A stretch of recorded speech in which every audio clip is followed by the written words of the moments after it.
एक लड़की पार्ट 2। 8वें दिन गंगा के आते ही वह पूछ बैठा कि एक सप्ताह आई नहीं, जिंदगी में बहुत दिक्कतें हैं। कहते हुए गंगा अपनी सीट पर बैठ गई। क्या हो गया? मेरी बहन जो बीए कर रही थी किसी लड़के के साथ चली गई। दोनों बिना शादी के ही एक साथ रह रहे हैं। ऐसा क्यों किया? उसका कहना है कि यदि वह ऐसा नहीं करती तो उसकी शादी ही नहीं हो पाती। मतलब हमारे घर के आर्थिक हालात। इतना कहकर गंगा चुप हो गई। मुझे नहीं लगता कि आपकी बहन ने गलत किया है। आज की युवा पीढ़ी विरोधी हो गई है। वह परंपराओं को तोड़कर नई नैतिकता गढ़ रही है। समय के साथ सब ठीक हो जाएगा। पर माँ तो नहीं समझती। हाँ, उनके लिए समझना थोड़ा मुश्किल है, लेकिन आजकल सब चलता है। हमारा समाज बदल रहा है। बिना शादी के एक साथ रहना पश्चिमी परंपरा है, लेकिन अब ऐसा हमारे यहाँ भी होने लगा है। हाँ, बैठकर सपनों के राजकुमार का इंतजार करने से तो बेहतर ही है ना कि जो हाथ थाम सके उसके साथ चल दिया जाए। चाहे 4 दिन ही सही, जिंदगी में बाहर तो आ जाएगी। अहान को लगा कि कह दे कि फिर तुम मेरे साथ क्यों नहीं चली चलती, हम शादी कर लेते हैं। पर वह कह नहीं पाया। जानते हो, मेरी एक बहन 12वीं में पढ़ रही है। उसका भी एक लड़के से प्रेम चल रहा है। वे दोनों एक दूसरे से शादी करने को तैयार हैं। अगले साल बालिग होते ही शादी कर लेंगे। अहान के मन में आया कि कह दे कि अच्छा ही है, वह अपने आप पर खोज ले तो तुम्हें परेशानी नहीं होगी। वैसे भी 5,000 रुपये की नौकरी में तुम कौन सा राजकुमार उन्हें दे दोगी। अच्छा है कि वह अपने अपने प्रेमियों के साथ भाग जाएं। बातों बातों में एक दिन गंगा ने उसे बताया था कि उसके पिता की मौत हो चुकी है और वह 3 बहनें हैं। उसका कोई भाई नहीं है। बहनों में वही सबसे बड़ी है। वह एक ऑफिस में काम करती है और उसे 5,000 रुपये मासिक वेतन मिलता है। दूसरी जगह काम पाने के लिए टाइपिंग सीख रही है। अहान को अपने एक दोस्त के साथ घटी ऐसी ही घटना की याद आ गई। उसके दोस्त की एक बहन अपनी बड़ी बहन के अधेड़ से ब्याह देने के बाद प्रेमी के साथ भाग गई। इसके बाद उसका दोस्त गुस्से से उबल रहा था। तब अहान ने कहा था कि शांत रहो यार, वे दोनों जहाँ हों कुशल से रहें। उसने जो किया अच्छा ही किया। तुम कौन सा उसे राजकुमार से ब्याह देते? आखिरकार जिंदगी उसकी है, जीना उसे है, इसलिए निर्णय भी उसे ही लेना चाहिए। दोस्त के बड़े भाई ने भी अहान की बात का समर्थन किया था, लेकिन थोड़ा दार्शनिक अंदाज में। कहा था कि होनी को यही मंजूर था। मैं भी सोचती हूँ कि एक बहन ने जो किया ठीक ही है, दूसरी जो करेगी वह भी अच्छा ही है। जीवन यदि संघर्ष है तो करो। प्रेमी से पति बना व्यक्ति भी धोखा दे सकता है। जीवन नरक बन सकता है।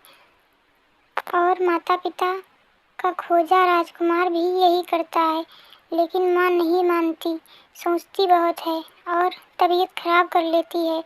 पुराने ज़माने की है ना। हद तो यह हो गई कि वह मुझसे कहने लगी कि तू भी किसी के साथ भाग जा। मैं उन्हें इस हाल में छोड़कर किसके साथ? गंगा रो पड़ी। अहान की समझ में नहीं आया कि वह क्या कहे और क्या करे। स्थिति को गंगा समझ गई तो खुद पर काबू किया और फिर से टाइपिंग करने लगी। 10 मिनट बाद गंगा उठी और बिना बोले ही चली गई। अहान की इच्छा हुई कि वह उसके पीछे पीछे चला जाए, लेकिन वह बैठा रहा और उसे जाते देखता रहा। मूसलाधार बारिश में बिजली का गिरना, आसमान में काले बादल घिर आए थे। इस कारण परिवेश में अंधेरा पसर गया था। रह रहकर आसमान में बिजली चमकती और बादल गरजते। ऐसे मौसम में भी अहान टाइपिंग स्कूल जाने के लिए तैयार था। वह गंगा से मिलना चाहता था। जब वह घर से निकला तो बूंदाबांदी शुरू हो चुकी थी। फिर भी वह तेज कदमों से टाइपिंग स्कूल की तरफ बढ़ने लगा। कुछ ही दूर गया होगा कि बारिश तेज हो गई। सड़क पर चल रहे लोग भागकर किसी छांव में खड़े हो गए, पर वह अपनी मस्ती में भीगता हुआ चलता रहा। इंस्टीट्यूट पहुंचकर उसे पता चला कि गंगा नहीं आई है।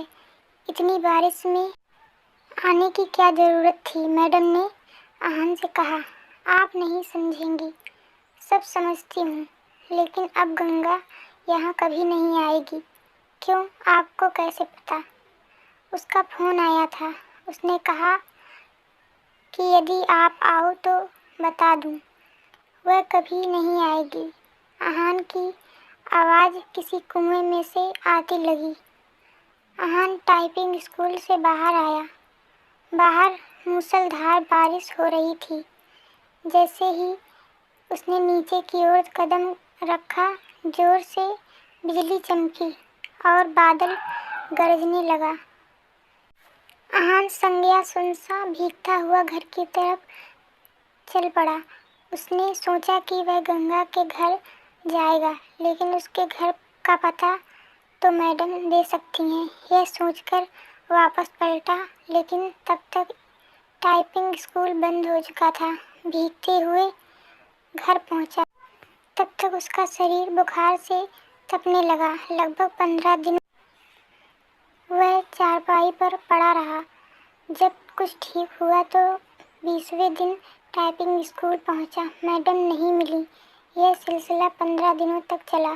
16वें दिन उसे मैडम मिली। उसे देखते ही बोल पड़ी कि काफ़ी कमज़ोर हो गए हो। उस दिन बारिश में भीगा तो बीमार हो गया। अहान ने मैडम से गंगा के घर का पता मांगा तो उसने एक कागज़ पर लिखा और अहान को थमा दिया। मैडम को धन्यवाद बोलकर अहान चल पड़ा। वह आज ही गंगा से मिलना चाहता था।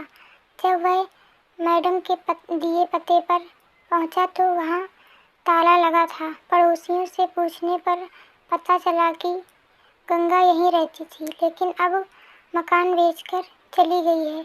कई लोगों से पूछने के बाद भी अहान को उसका नया पता नहीं मिला। निराश होकर वह घर लौट आया। गंगा के इस व्यवहार से उसे काफ़ी धक्का लगा। उसे कुछ समझ नहीं आ रहा था कि गंगा ने ऐसा क्यों किया। वह गंगा की याद में कविताएं लिखने लगा। एक दिन उसने एक सपना देखा और उसके भाव को कविता के रूप में कागज़ पर लिखा। गंगा जो निकली अपने उद्गम स्थल से, सागर की चाह में चली दुर्गति से सामने आ गया। पहाड़ टकराने के बाद बदल लिया अपना मार्ग लंबा पहाड़ों की श्रृंखला थी। पठार और पथरीली जमीन भी, आदमी भी खड़ा था फावड़ा लिए, बांध बनाने को तत्पर। खेत सींचने के लिए चाहिए उसे पानी, पीने के लिए भी, बिजली भी तो चाहिए, घर रोशन करने के लिए, कारखाने चलाने के लिए, कारखानों के कचरे को बहाने के लिए भी चाहिए उसे नदी। प्रगति से लड़ते नहीं थकी, वह बहती रही अविरल दिल से, सागर से मिलने की चाह लिए। भारी पड़ा प्यार अवरोधों पर पहुंच गई वह साहिल पर, लेकिन मानव ने बना बांध रोक दी उसकी धारा, कारखानों की गंदगी उड़ेल सड़ा दिया उसकी आत्मा को। अपने आंसुओं से धोती रही वह अपना बदन, निर्मलता से मिलना चाहती थी सागर से। विकास उन्मादी मानव से रौंद दिया उसकी आत्मा को, जिंदा लाश हो गई वह उसके लिए।